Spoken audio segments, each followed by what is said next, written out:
Good day and welcome to Letters and Politics. I'm Mitch Jeserich. Between the 1970s and 1990s, the United States saw the greatest proliferation of serial killers, ranging from Charles Manson and Ted Bundy to Dennis Rader, known as the BTK Killer, to Richard Ramirez, known as the Night Stalker.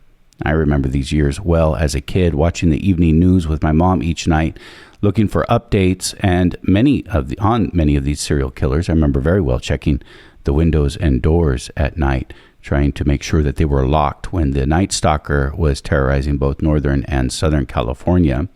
My guest today, Pulitzer Prize winning author Caroline Fraser, has written a book examining this period of time between the 1970s and 1990s and looks at how environmental factors may have played a key role in quite a violent era. The book is called Muderland, Crime and Bloodlust in the Time of Serial Killers. Caroline Fraser, it is my very good pleasure to welcome you to this program. Thank you. Thanks for having me. I said this before we began, but I'll repeat it again here. Preparing for our conversation really did take me back to my childhood. I very well remember, it seemed like on a nightly basis, watching the evening news with my mom, looking for updates about these serial killers. I remember making sure, when I was a kid, I was looking to make sure the windows were locked, the doors were locked when we went to bed each night. And, when you're a kid, things that are abnormal, if they're happening fairly often, seem normal. They seem normal to you. So I never really thought about this period of time being an outlier in time. But I do realize we don't nearly talk, we do on TV shows looking back at this period of time, but we don't nearly talk as often today about current serial killers. I can't think of other serial killers in the past, like maybe Jack the Ripper or the Zodiac Killer, that might predate this period of time. But can you talk to me more about what differentiates these 20 years between the 70s and 90s from other periods when it comes to this issue? Yeah, I think, I didn't realize it at the time, just as you didn't. I was a, kid growing up in the 60s and 70s. And to me, it also seemed normal just because that was the way things were.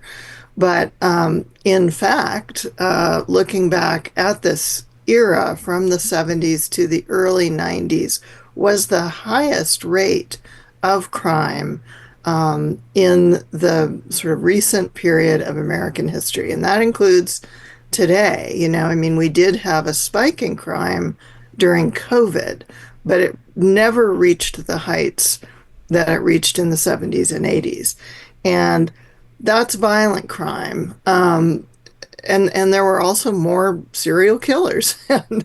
And I think that because it just was happening in real time, people weren't, people were disturbed by it, and politicians were talking about it, but there was never really an explanation for it. And so when I started writing this book, one of the questions I was looking at was, why are there so many serial killers in the Pacific Northwest? Because that had been a question that was raised sort of over and over again in that region after, Ted Bundy and the Green River Killer in the 80s and 90s. And that was really something I wanted to kind of explore, was to see, is there any possible explanation for this phenomenon?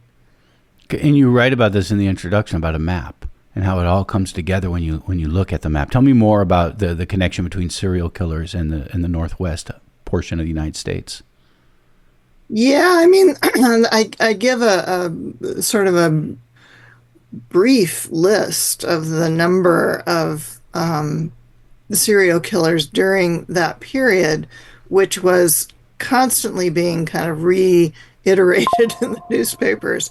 But I was always interested in this question, but it wasn't until, 2015 or 16 that I became aware that Washington State had produced a kind of really fascinating map of what they called the Tacoma Smelter plume, which related to a smelter that had been operating for decades in Tacoma, the city of Tacoma, which is, only about 30 miles south of Seattle. And, looking at Tacoma and looking at where, Ted Bundy grew up, he grew up in Tacoma. Gary Ridgway, the Green River Killer, also grew up quite close to there. He grew up just a couple miles east of SeaTac Airport. And I also learned around this time that Charles Manson had been incarcerated on McNeil Island, which was one of those old federal island prisons in the early 60s for about 5 years. And this is before he would become the Charles Manson we know of. That's right. Yes, this was directly before. And, looking at those coincidences of, because these guys were all very close in relationship to each other, about 5 to 7 miles away from each other, growing up at the same time.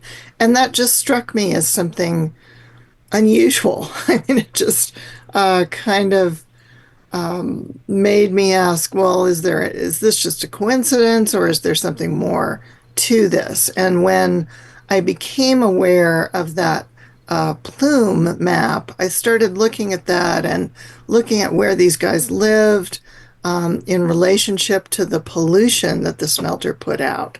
And one of the things about that pollution was that it included tons of lead particulates that were going up the smokestack at this smelter, which had originally been a lead smelter and switched to copper. But smelting, the production of metal, produces all kinds of different metals. And this was very widespread in that period. In San Francisco, there was a lead smelter up by the North Bay area.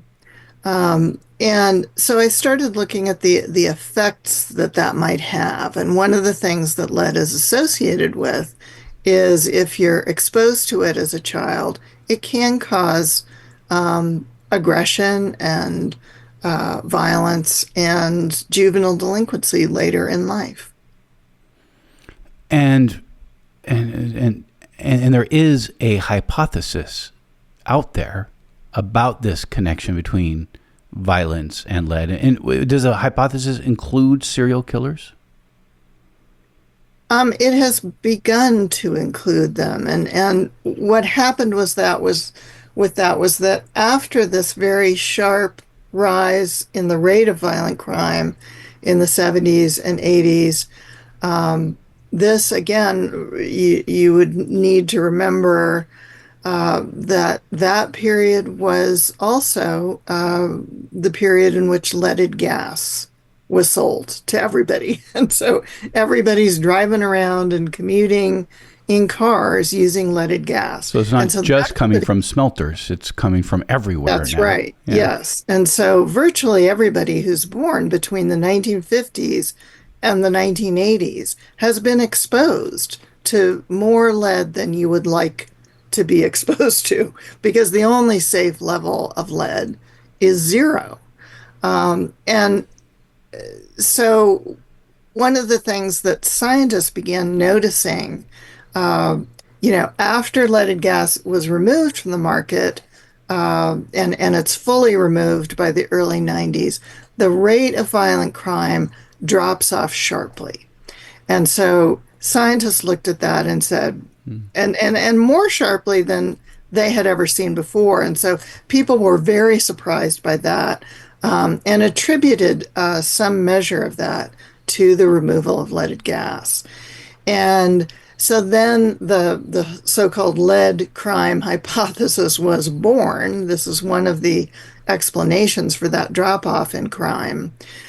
Although there are other explanations. If you've read a book called Freakonomics, they talk about, the availability of abortion is one theory. Police departments were quick to claim credit for that, for their, exacerbated policing and the rise in mass incarceration and so forth. They Tough on crime era in the 90s. That's Yeah. right. Yeah. That's right. The Clinton era of incarceration. So, there's a healthy debate that's gone on about this. But I wanted to look at the lead crime hypothesis. And more recently, scientists have done some studies that have linked psychopaths and psychopathy to lead exposure. That drop off of violent crime in the 1990s that seemed to correspond with the banning of lead and dramatically reducing the amount of lead in the air is interesting to me, because when I think of lead, I think of it as something that's damaging to children, that will damage children during development, and then it's sort of permanent.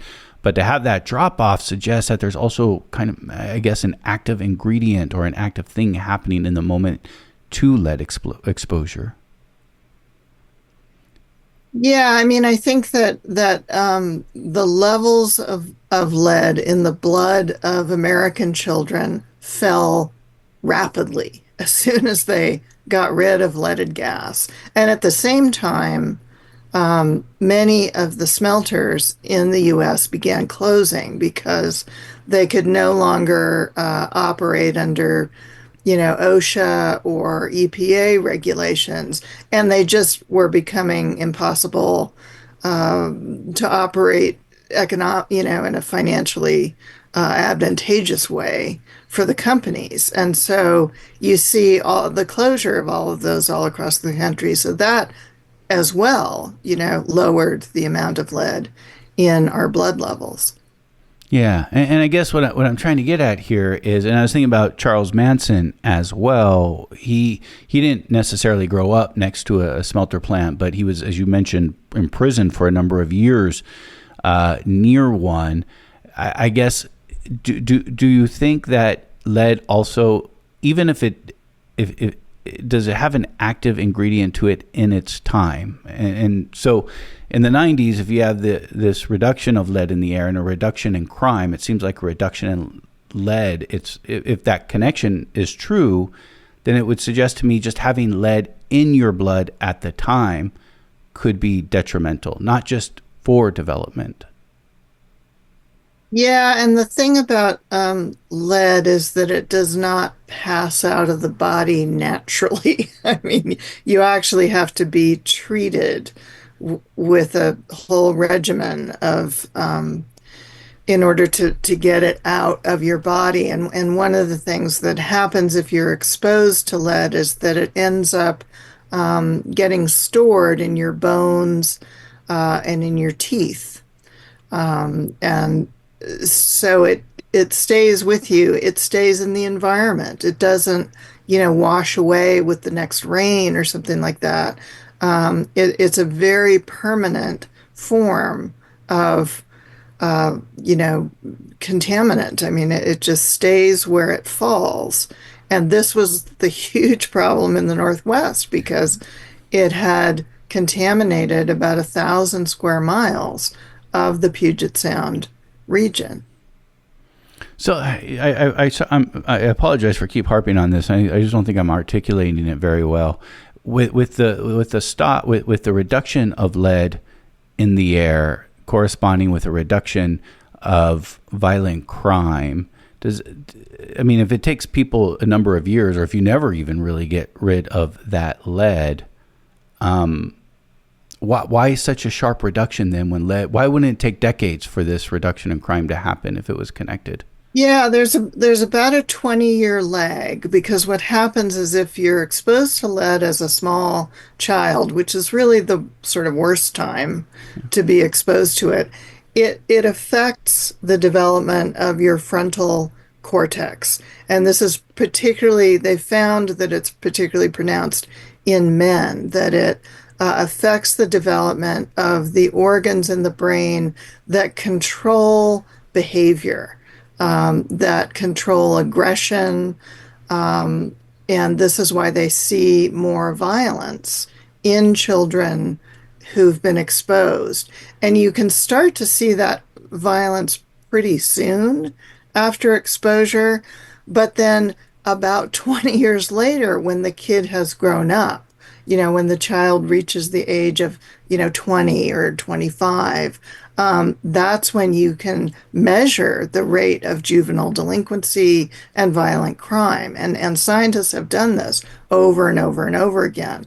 They can show this on MRIs, imaging, and you can see that there are deficits in the frontal cortex of people who've been exposed. It shows up in women as well, but to a somewhat lesser extent.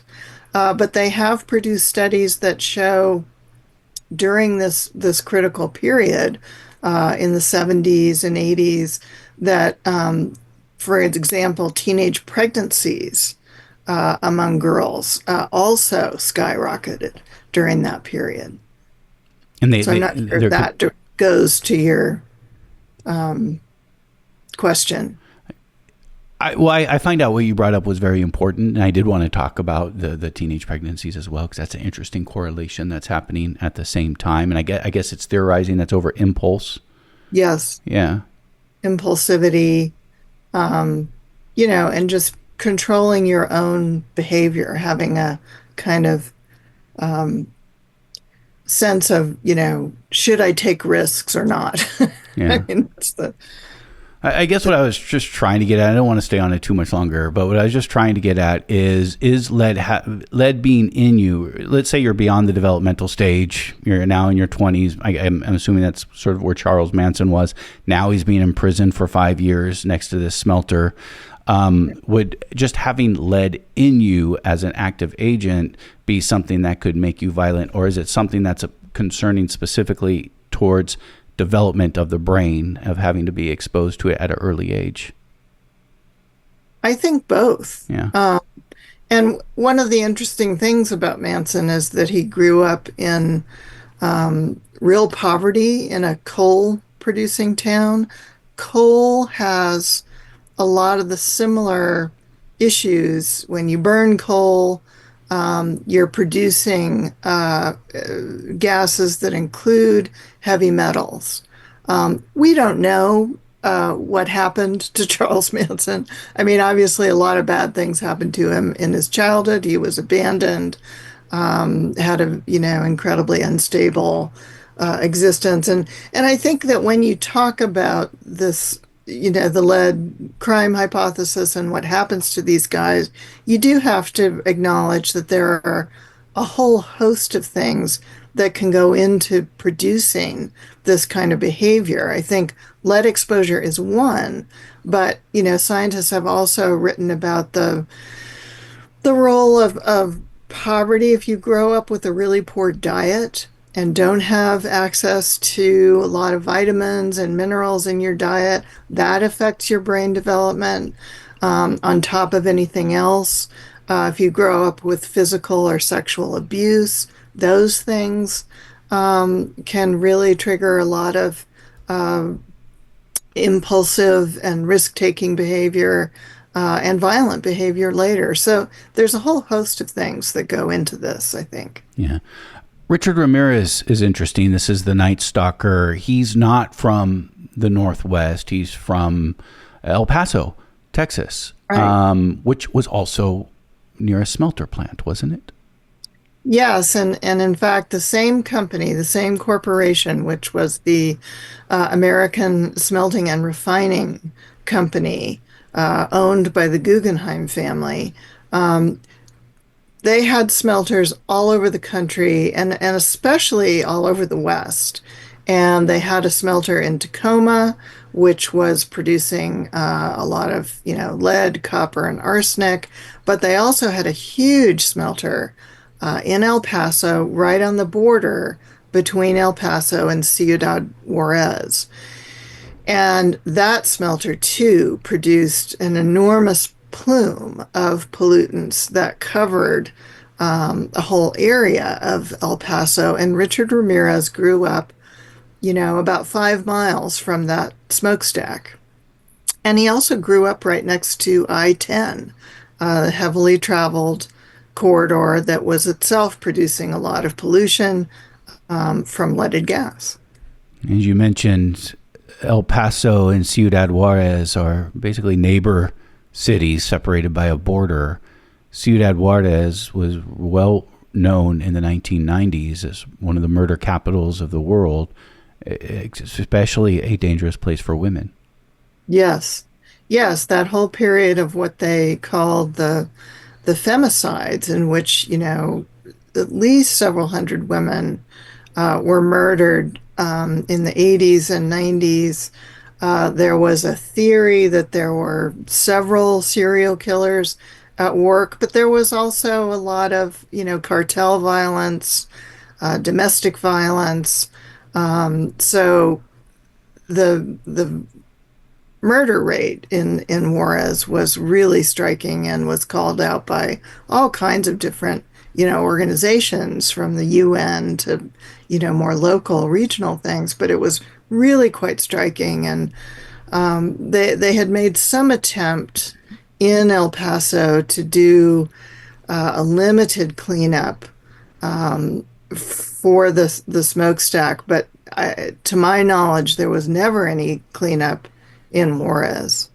They were just left with the pollution that had crossed over the border. And people are very vulnerable in Ciudad Juarez. That's where many people go to try to get a visa to get into the United States. So you have a lot of people from out of other countries or other parts of Mexico, very vulnerable situation there. I've been there once, and it was very apparent from what I saw, and this was like in 2001. So just a little bit after the 1990s. This is Letters and Politics, and we are in conversation with Caroline Fraser. She is the author of the book Muderland, Crime and Bloodlust in the Time of Serial Killers.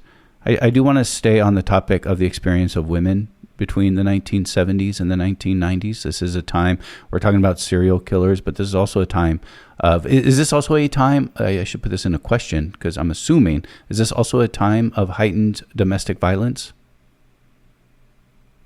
I'm not sure that I've seen the graphs on domestic violence. I think that, as with rape, domestic violence was not reported as much in earlier decades as it is now. I think in the 70s, the 60s and 70s, it was much less talked about. People didn't have even sometimes, I think, a language to talk about it.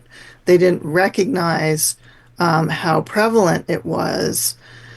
And I think there was also, as with rape, a lot of shame around the topic. People didn't want to admit it. People didn't, women especially, I think, were afraid to try to seek help for it. And of course, you have to remember that this is during a time when all of the issues around rape, including the reporting of it and rape laws, were only just starting to change. And it was only starting to be recognized, as the serious crime that it is. And at the, in the 70s, it was much less likely to be taken seriously by police, unless you could prove that there had been real violence, a beating or an attack with a, knife or something like that. It was often very hard to get it taken seriously as a crime. This is a personal story for you, not necessarily a connection to a serial killer, but the violence of this period of time and domestic violence. Your father was a violent man. Yeah, he was somebody who was very, he's very religious, very devout Christian Zionist, and very controlled and controlling. And so he didn't often kind of lash out, but occasionally he would sort of lose control, and there would be this very dramatic, incident. Or he would, I think, do things behind closed doors. My mother later told me, that he had hit her a couple of times.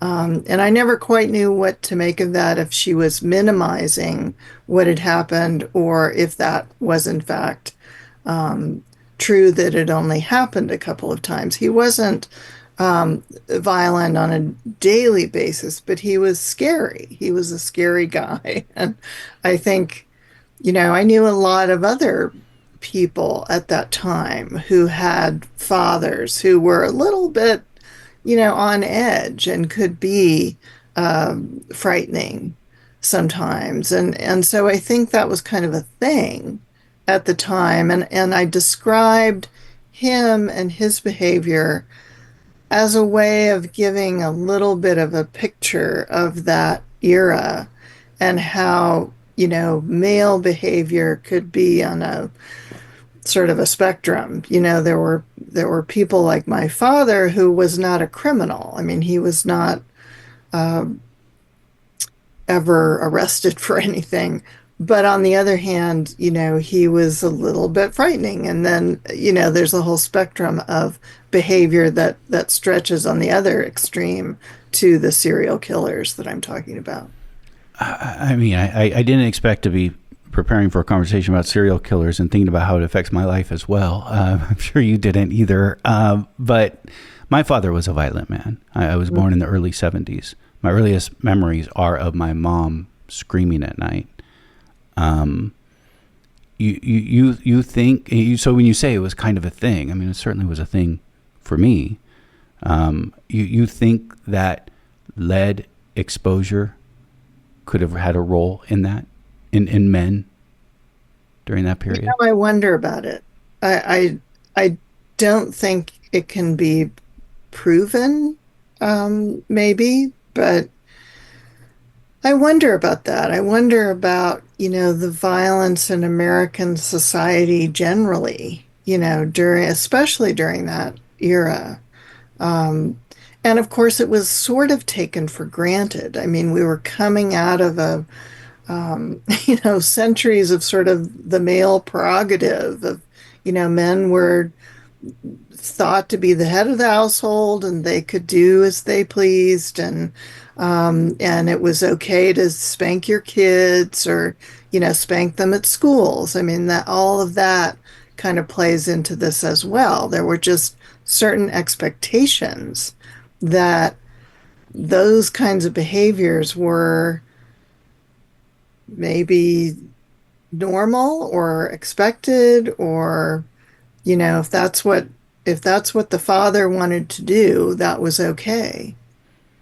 Yeah, I don't, you think of these things as normal. Maybe they were normal. I mean, maybe this is how it was in the 40s and the 30s as well. But certainly growing up, I remember, yeah, I think me and my friends, we were all scared of the men in the family. Had a fear there. You mentioned earlier the Guggenheims and the Rockefellers. How do they play in this narrative that you tell? Well, they, of course, were, at the turn of the last century, they were the big powers in mining in the West, and there was a kind of power struggle between those two families, between who was going to own the mines and who was going to own the smelters. And the way it kind of shook out was that they both ended up owning some of each, but the Guggenheims really specialized in smelting and ended up buying up a lot of the smelters, including some that had belonged to the Rockefellers, and that's how they ended up with some smelters in Washington State. There was a smelter in Everett that they bought, and in Tacoma. They closed the operation in Everett and moved some of it down to Tacoma. And the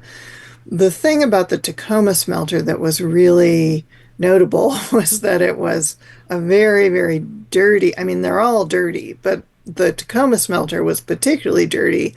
They were mining ores that were full of arsenic, and arsenic is not unknown in these plants because it's found along with lead and copper, but this was particularly heavy in arsenic, and the Tacoma smelter began producing a lot of this white inorganic arsenic for use in pesticides and fertilizers and things, and that was used heavily in the 40s and 50s on, in fruit orchards in Washington State, Oregon, California, with the unfortunate outcome that now those communities do have arsenic and lead in their soil. There was a lead arsenate pesticide that was used quite heavily. So, this is a community in Tacoma that had both tons of lead and tons of arsenic. And the the family, the Guggenheim family and the smelter, basically did this sort of whole propaganda thing of trying to convince people that arsenic is really not a big problem, which seems extraordinary You, now. you can find those advertisements and those things online. Yeah, It's pretty yeah. extraordinary. And, I mean, it's been known as a poison for centuries, but I mean, I don't mean to get you to talk about current politics. It's not the aim of having you on, but I still couldn't help listening to you thinking about how right now there's a push to deregulate industries yeah. and sort of thinking about toxins in the environment and how they may actually affect us and behavior. And that is related to these issues because the smelters are no longer around, but there are still mines. There's a particularly notable mine in Idaho that they're thinking of reopening that I talk a little bit about. But yeah, the whole issue of cleaning up lead in our environment, the Biden administration was very invested in that and had made some pretty serious commitments to trying to clean up lead in, baby food. And there's a lot of old elementary schools and public schools across the country that have lead in pipes. There are, lead pipes in communities. Lead paint problems are still out there in housing. But I'm, you know, sad to say that I assume that that's all being undone at the moment with the current administration, and that's a real shame. That stuff needs to be cleaned up, and it shouldn't be a political issue. In Murderland, you take a deep look into Ted Bundy. Ted Bundy is one of the most famous serial killers. What caused you to dive back into his story? Well, one of the things was because he was so famous. I mean, one of the ways in which the true crime genre has sort of treated him is to almost sort of glamorize him as a sort of genius figure. This happens a lot, I think, in the especially in the Hollywood or film portrayals of him, that he emerges as this kind of incredibly cunning character who can evade detection and so forth, and becomes this kind of Hannibal Lecter-like character who's smarter than everybody else. And so I wanted to take a good look at him because, in fact, if you look at the real Ted Bundy, he's not a glamorous figure. He's a rapist and abductor of girls. He preyed on 12-year-old girls.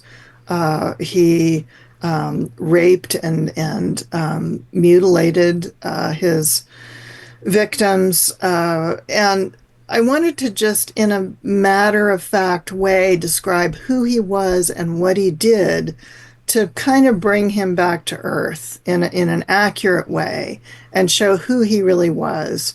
And also against the background of a whole lot of other guys who were doing the same kind of thing at the same time, which I think is so striking. I mean, he got so much attention in the 70s that I think it hasn't really been noticed that there were a number of other serial killers operating in, for example, 1974 on the I-5 corridor in Washington State.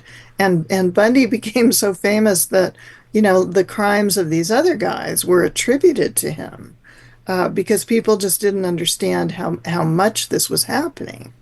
But now that we do know that, I think it again causes you to say, well, what was this phenomenon? What caused it to happen? Did it have anything to do with light exposure? What do you think about the way we talk about serial killers, the way we respond about serial killers, the way we all watch television shows about serial killers? I'm not going to lie to you, Caroline Fraser. When we got our hands on your book, Murderland, both me and my producer were like, oh yeah, serial killers, let's do this. Everyone loves serial killers, right? I mean, well, I think it's part of, the true crime genre and our fascination with murder, which is a very old, I mean, it has existed since, the Bible. The Bible's full of murder. Homer is full of murder. I mean, we are fascinated by murder as human beings because I think it's a very, kind of atavistic, primitive urge to understand that whole predator prey feeling, which, we can be on either side of. And it's obviously, more advantageous to be a predator than to be prey. And so I think we're all fascinated by it. We're entertained by it. And I think we just the stories about it are endlessly appealing because we're, always engaged in this kind of effort to understand what's going on. And yet there's another side, obviously, to this. What we were talking about is you focus a lot on the experience of women between this period of time, between the 1970s and the 1990s. Is it true that women, conversely, are sort of like the biggest audience and even creators of media about coverage over serial killers?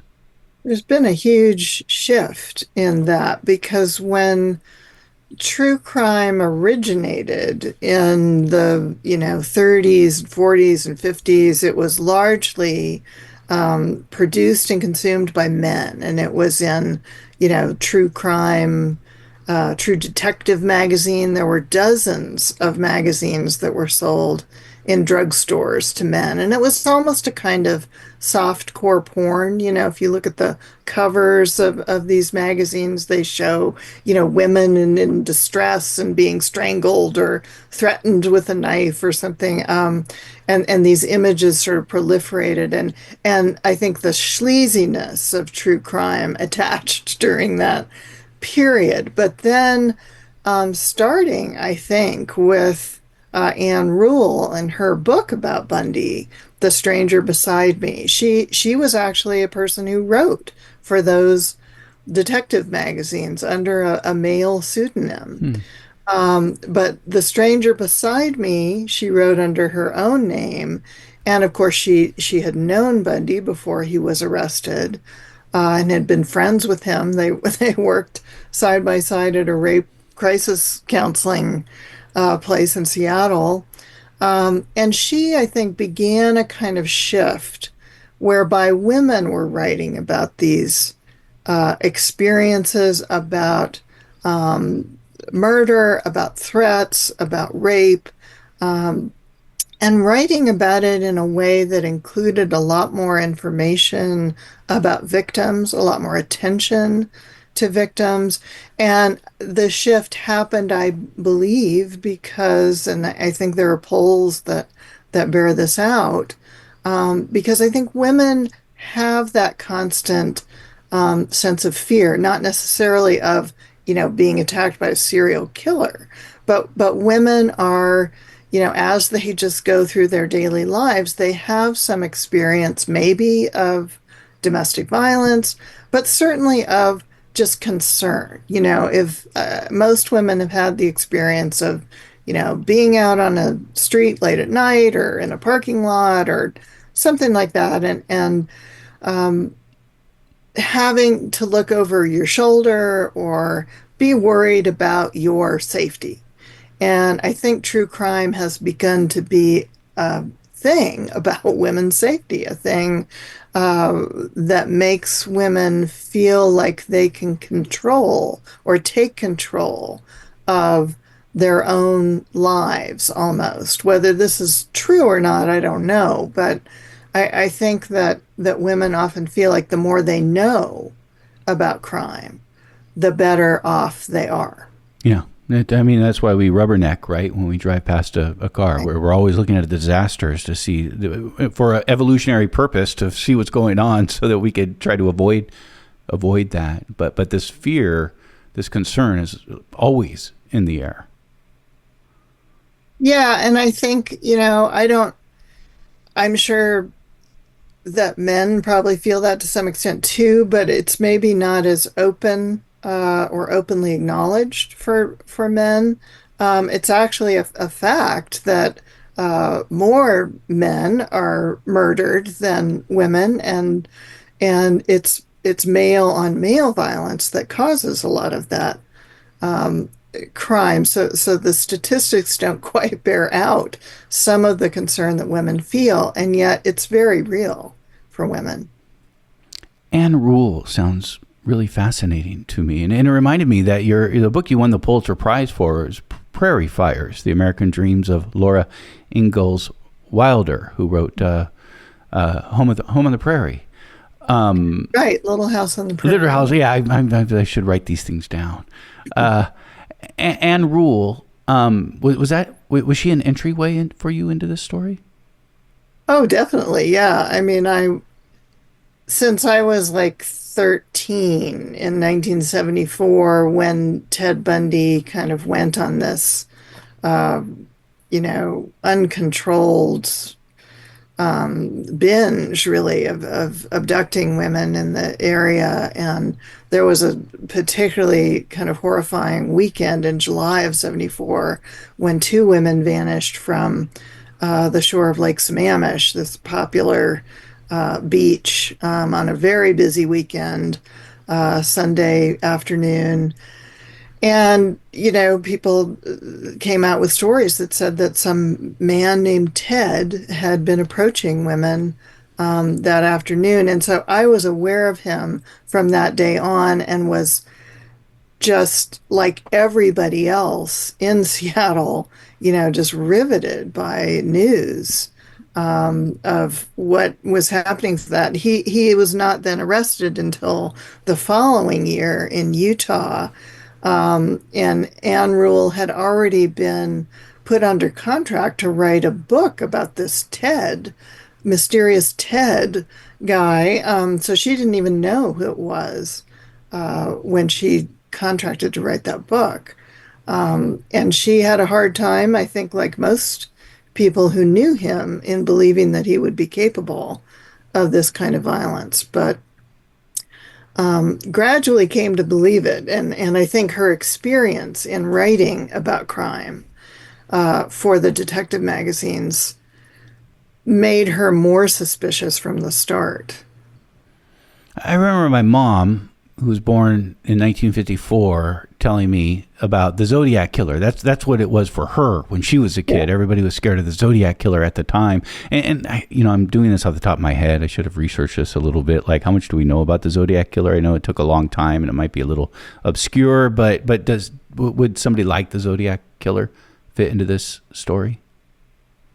Yeah, I do talk a little bit about Zodiac because um, one of the theories that has emerged about him is that he may have been from the North Bay area. Benicia, I think, is one of the towns, because his first crimes seem to have been committed up there. And so they think that it's entirely possible that he was from there. There have been several people who've been singled out in the famous book about Zodiac. One of those guys grew up in the Benicia area, which, as I mentioned earlier, had a big lead smelter right up there. So you can theorize about that. We don't know who he was or where he came from, and we may never know. But it is interesting to kind of look at that region and wonder about his connections to that. Do we not have serial killers anymore? Oh yeah, I think there have always been serial killers. Um, you see them throughout history. I mean, there's Jack the Ripper and various others in Europe and in Russia, um, and virtually all countries, I think. It was really just the numbers that went up sharply and have now dropped off again. So there are still serial killers. There just aren't as many in the news. And this connection to environmental contamination, this is a hypothesis still, right? Because I can imagine, and I was doing this in preparing, I kept looking for the smoking gun to prove it, but I suspect there's not a smoking gun to prove it. Yeah, I mean, there is a very powerful association between lead exposure and violent crime. That has been determined. I think people are starting to extend that to serial killers, but the smoking gun of saying, okay, this serial killer definitely did what he did because um, of lead. I mean, the one example that we have of that does seem pretty incontrovertible is a mass murderer, not a serial killer, but a mass shooter who was one of the first guys to do one of these mass shootings in the U.S. at a McDonald's near San Diego in the 80s. He had a basically kind of psychotic break and shot a lot of people at the McDonald's in San Isidro. And it was later discovered, had worked for many years in a plant with cadmium, uh, which is very much like lead. It is also associated with violent crime. And when they did an autopsy on his body, they found enormous levels, very high levels of cadmium in his body. And he had gone to his bosses and earlier and told them, I think I'm going mad, because of the cadmium. And so that's a very interesting case to look at. And somebody like Bundy, I mean, one of the reasons that I wanted to look at him is because we can see exactly where he grew up on the map in Washington State, and we can see how much lead and arsenic were in his front yard and his backyard, which is really kind of an extraordinary It's been measured. data point. Yes, because they have done this for every address in North Tacoma and on their GIS map. So it's a very interesting question. Did that exposure affect him in any way? We can't answer that, but I think there's information that we can talk about. I mean, it's a compelling question. It's something you wouldn't want to dismiss. Right. Caroline Fraser has been our guest. She has joined us for a conversation about her book. It's called Muderland, Crime and Bloodlust in the Time of Serial Killers. Caroline Fraser, that was very interesting, and I thank you very much for taking this time to talk to us. Oh, thank you for talking to me. It's been a pleasure.